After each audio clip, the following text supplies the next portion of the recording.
नमस्कार।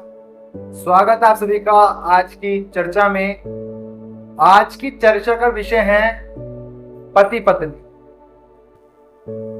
आप कह रहे होंगे क्या विषय है चर्चा का, लेकिन पति पत्नी एक विषय ऐसा है जिस पर बात करना आज के लिए बहुत जरूरी है।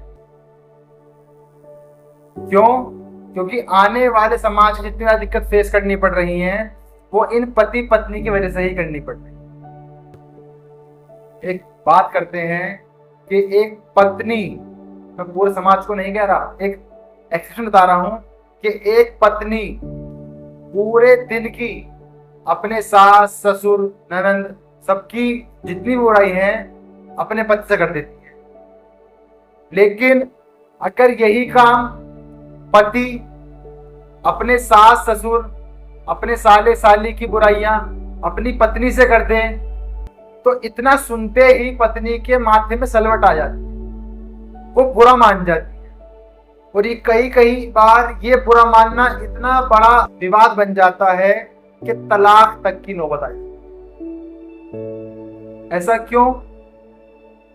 पत्नियां भी वही काम कर रही हैं, पति भी वही काम कर रहा है, लेकिन दोनों बातों से इतना दिक्कत क्यों हो रहा है?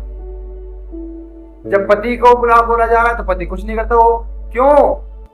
क्योंकि पति अब माँ बाप को छोड़कर पत्नी को अपना परिवार मानना शुरू करता है, अपने बच्चों को अपना परिवार मानना शुरू करता है। वो सोचता है कि जो भी उसके बच्चों के लिए सही है वो वही करेगा।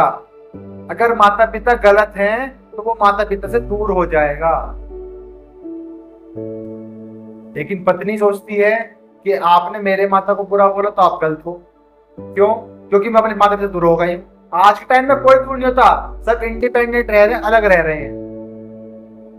दोनों लड़के भी जाते हैं, लड़के भी चले जाती हैं। लड़का जॉब के लिए बहुत जल्दी अपने घर छोड़कर चला गया कहीं बाहर, लड़की शादी के बाद आई है। वो लड़की पूरे जीवन लड़के के साथ रह लेगी, उसके घर पर, उसके सासू के साथ। लेकिन अगर वही लड़का 1 महीने के लिए अपने ससुराल चला जाए तो 1 महीने बाद उन ससुराल वालों का माथा भी टनकने लगता है कि ये आदमी कब जाएगा। क्यों? क्योंकि व्यक्ति का, पति का अपनी पत्नी को पालना कर्तव्य है, जिम्मेदारी है। लेकिन ऐसा कहीं नहीं लिखा कि पत्नी के घर वाले उसके पति को पालेंगे। घर जमाई जैसा वर्ड रख देते हैं। फिर सोचकर बताइए कि इस विषय पर चर्चा क्या हो सकती है, आपके विचार क्या हैं? इंतजार रहेगा आपके विचारों का। धन्यवाद।